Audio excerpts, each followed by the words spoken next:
시편 104편을 보게 되면 하나님의 천지 창조의 모습을 우리에게 보여주고 있고, 또한 그 천지 창조하신 후 하나님이 어떻게 이 모든 삼라만상을 어떻게 다스리시고 통치하시는지에 대해서 우리에게 말씀을 해줍니다.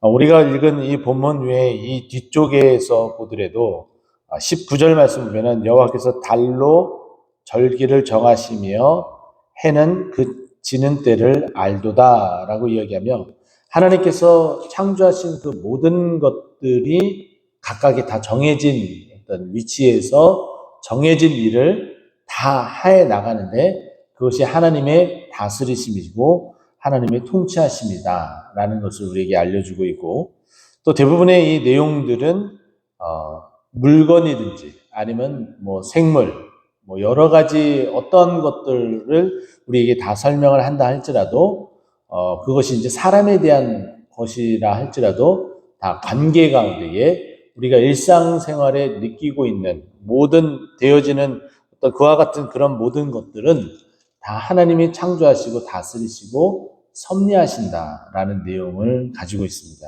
그 하나님을 어떻게 하자? 송축하자라고, 하나님을 찬송하자라고 얘기하는 것이 오늘 시편 104편의 내용입니다. 1절부터 그 이야기를 하고 수미상관을 이루듯이 마지막 35절도 이렇게 이야기하죠. 죄인들을 땅에서 소멸하시며 악인들을 다시 잊지 못하게 하시리로다. 내 영혼아 여호와를 송축하라. 할렐루야. 이렇게 마무리가 되어집니다. 그 시작도 내 영혼을 송축하라 라고 이야기를 했다면, 마지막도 내 영혼아 여호와를 송축하라 라고 이렇게 우리에게 말해주고 있습니다. 자, 그러면 하나님께서 여호와를 송축하게끔 우리에게 말씀하고 계시는데, 그 내용이 과연 시편 104편 앞절에서는 그 권위와 그 위엄이 어떤지 우리에게 먼저 이렇게 이야기를 해주고 있습니다. 여호와 나의 하나님은 주는 위대하시다. 위대하시다라는 것은 다른 어떤 것보다도 가장 크다, great라는 표현을 쓰고 가장 위대하시다라는 것이고, 또 귀하신 분이시다라고 이야기를 하고, 그 능력의 그 힘, 그것을 이제 권위라고 표현하죠. 그 권위로 옷 입으셔서 모든 것들을 다 다스리시고 통치하신다라고 이야기를 합니다. 그 하나님을 내 영혼이 송축한다, 찬송한다라고 말을 하고 있습니다. 그리고 연이어서 주님께서 옷을 입으셨는데 빛으로 입으셨고 또 하늘 휘장같이 치셨다라는 것은 하나님께서 옷을 입으시고 우리가 보는 이 하늘, 하나님께서 지금 우리가 보는 하늘도 특별한 변화가 없이 하나님께서 창세기에 창조하신 그 하늘이라는 거죠. 그 하늘을 휘장같이 치셔서 만드셨다. 마치 하나님이 그 옷과 그 겉옷을 두르시는 것처럼 모든 것들을 다 두르셨다라고 이야기를 합니다. 그러면서 또 3절에 보면은 물에 자기 누각의 들보를 얹으셨다라고 이야기를 해요. 들보는 뭘까요? 우리가 집을 짓게 되면은 우리 교회 성전에 양 옆에 보면은 기둥이 있죠. 이 기둥 위로 지나가는 가로로 지나가는 것을 들보라고 표현을 합니다. 지붕을 얹었을 때에 그 지붕을 지탱해 주는 역할을 하는 것이 들보입니다. 자, 그러면 여기 보면은 물에 자기 누각의 들보를 얹으셨다라는 것은 물이 한꺼번에 쏟아지지 않도록 지탱해 주신다라는 것이고, 또 그와 같은 그 역할을 할 수 있게끔 만드신다라는 거죠. 또 구름으로 자기 수레를 삼으셔서 또 구름이 언제든지 갈 수 있는 곳을 다 가게끔 만들고, 또 바람 날개로 다니신다. 또 하나님께서 언제든지 자유롭게 어느 곳이든지 갈 수 있는 분이시다. 즉 다시 말해 무소부재하신 하나님이심을 조금은 약하게 표현을 했다라고 보시면 됩니다. 그리고 4절에 들어가서는 바람을 자기 사신으로 삼으셔서 없는 곳이 없도록 모든 곳을 다 다닐 수 있도록 그렇게 하나님의 통치하심이 미치도록 그렇게 하셨다라는 것이고, 또 불꽃으로 자기의 사역자를 삼으셨다라는 것은 열정적으로 모든 것들을 다 이끄시고 하신다라는 것을 우리에게 말합니다. 또 5절에 땅의 기초를 놓으사 영원히 흔들리지 않게 하셨다. 땅이 흔들리지 않게 하신 그 은혜와 그 능력을 우리에게 말해주고 있고요. 또 옷으로 덮음같이 주께서 땅을 깊은 바다로 덮으셨다.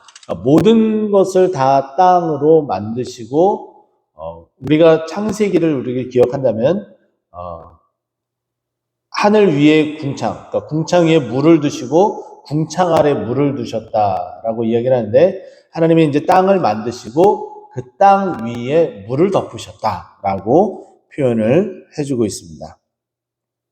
그래서 물이 산들 위로 솟아 올랐다. 그러니까 물이 다 덮어서 산들이 다 잠기게 되었다라는 것이죠. 또 주께서 꾸짖으시니 물은 도망하며 주의 우레소리로 말미암아 빨리 갔다. 물이 한 곳으로 모이게 된 상황에 대해서 하나님께서 명령하셔서 그 명령으로 말미암아 그 단호한 우레소리라는 것은 단호하게 명령했다라는 것을 표현하겠죠. 그렇게 단호하게 명령하셔서 그 명령대로 다 이루어졌다라는 것인데, 우리가 창세기 1장을 살펴보면은 그 내용들이 이렇게 언급이 되어져요. 1장 9절을 보게 되면은 하나님이 천하의 물이 한 곳으로 모이고 물이 드러나라 하시니 그대로 되니라. 하나님이 명령을 하신 거예요. 어떻게 해요? 천하물이 한 곳으로 모이라 라고 명령하셨다는 거죠. 근데 그것이 여기에 보면은 주께서 꾸짖으시니 라는 표현으로, 단호한 명령으로 제가 말씀을 드렸죠. 그렇게 단호한 명령으로 물이 한 곳으로 모이라 하시니, 여기에 나와 있는 것처럼 7절에 물은 도망했다라고 표현을 합니다. 그렇게 해서 하나님께서 창조하신 그 창조의 그 모습을 창세기 1장 10절에서는 뭐라고 이야기하냐면, 하나님이 그 물이 다 한 곳으로 가서 묻이 드러나게 된 그곳을 땅이라고 부르고, 또 모인 물을 바다라고 부르셨다. 그렇게 하나님께서 땅과 바다를 그렇게 경계를 놓으신 것을 보시고 보시기에 좋았더라라고 창세기 1장 10절에 이렇게 말씀하고 있습니다. 그 내용을 지금 7절에서 이렇게 표현을 하고 있습니다. 또 8절에 보면은 주께서 그들을 위하여 정하여 주신 곳으로 흘러갔고 산은 오르고 골짜기는 내려갔다라고 말하고 있어요. 지금 우리가 보고 있는 산과 들의 모양은 하나님께서 창세기에 만들어 놓으신 땅의 모양은 아닙니다. 왜냐하면 변형이 조금 이제 되었죠. 노아의 홍수의 그 기간으로 말미암아 변화가 또 있었고, 또 수많은 시간이 지나면서 퇴적과 또 이제 깎임의 어떤 시간들이 있었기 때문에 지금의 모습은 아닙니다. 하지만 우리가 보고 있는 우리가 하늘은 창세기에 창조하신 그 모습 그대로의 어떤 모습을 가지고 있다라고 보시면 되고, 또 우리가 밟고 있는 이 땅에, 우리가 밟고 있는 아스팔트지만은 아스팔트가 아닌 그냥 우리가 밟고 있는 산에 올라가서 밟은 그 땅은 모양은 좀 바뀌었을지 모르지만은 하나님께서 창조하실 때에 만드신 그 산의 형질, 그 땅이 가지고 있는 요소들은 동일하다는 거예요. 하나님께서 창세기에 창조하셨던 것이 여전히 그 요소들을 머금고 그대로 존재하고 있다는 거죠. 그만큼 우리는 21세기를 살아가고 있으면서 2023년도를 살아가면서 여전히 창세기에 하나님의 그 창조한 그 위대한 그 역사 위에서 여전히 살아가고 있다는 것을 꼭 기억을 했으면 좋겠습니다. 그렇게 해서 하나님께서 묻을 정하고 땅을 정하고 바다를 이렇게 정해서 다시금 그 경계선이 무너지지 않도록 하셨는데, 그것이 이제 9절에 이렇게 얘기하죠. 주께서 물의 경계를 정하여 넘치지 못하게 하시며 다시 돌아와 땅을 덮치지 못하게 하셨다. 이게 하나님의 창조의 섭리예요. 정해놓은 것을 넘치고 다시 경계를 넘어가지 못하게 하신 거죠. 그리고 나서 이제 필요한 사람들이 살아가는 데 있어서 필요한 그 물들을 어떻게 공급하시는지 10절과 이제 12절 마지막에 이렇게 우리에게 언급을 해주고 있는데, 물은 생명을 뜻합니다. 그래서 우리가 알고 있는 우주 탐사선의 어떤 보고들, 사진들 이런 것들을 이야기를 할 때에 물의 흔적이 있느냐 없느냐라는 것을 통하여서 그 별에 생명이 있느냐 없느냐를 우리가 따진다고 이야기를 하죠. 그것처럼 이 물은 생명인데, 우리 예수님께서는 그 물이 내 배에서 철철 넘치게 하겠다라고 요한복음 7장에 언급을 하시죠. 근데 그 예수님의 배에서 나오게 되는 그 물은 어떤 물이냐면은 성령을 언급을 합니다. 그리고 또한 이 물을 언급했을 때에 이사야 선지자가 우리에게 이렇게 이야기를 하죠. 목마른 자는 다 내게로라, 그리고 마시라라고, 값도 없이 마시라라고 이야기를 합니다. 하나님은 우리를 값없이 살려주시고 살아나게 하시는 하나님이시라는 거죠. 자, 그러면 그 말씀대로 10절부터 12절까지의 내용을 살펴보면 이렇습니다. 여호와께서 샘을 골짜기에서 솟아나게 하시고 산 사이에 흐르게 하셨다. 그러니까 누구든지 하나님의 그 동산에 있으면은 마실 수 있도록 하셨다라는 겁니다. 또 11절에 보면은 각종 들짐승에게 마시게 하시니 들나귀도 해갈한다. 들나귀는 누가 보살펴주는 주인, 또 사람이 없습니다. 그냥 혼자서 자신이 떠돌아다닐 뿐이에요. 그런데 그 들나귀가 목이 마를 때도 여기에 물이 있다라고 말해주지 않아도 찾을 수 있도록 해주셨다. 이 말인 즉슨 이렇게 표현한 것은 결국은 12절, 또 우리가 결국 궁극적으로 이야기하려고 하는 거기까지 이르게 되는데, 하물며 너희일까 보냐, 마치 요나서에 언급된 것처럼 그 말을 하고 싶었던 것이죠. 그래서 12절에도 보면은 공중의 새들도 그 가에서 깃들이며 나뭇가지 사이에서 뒤적입니다. 하나님이 창조하신 통치하시는 그 모든 그곳 아래서 새들도, 들짐승도, 그리고 들나귀도 그 물을 마시고 해갈하고 살아갈 수 있도록 해주시는 하나님의 통치하심과 섭리하심이다라고 말해주고 있는 거예요. 왜 이런 말들을 구구절절하게 1절부터 시작해서 하나님의 창조하심과 통치하심과 섭리하심을 왜 이토록 길게 표현을 해주셨냐? 결국은 우리에게 하고 싶은 말은 이거라는 거죠.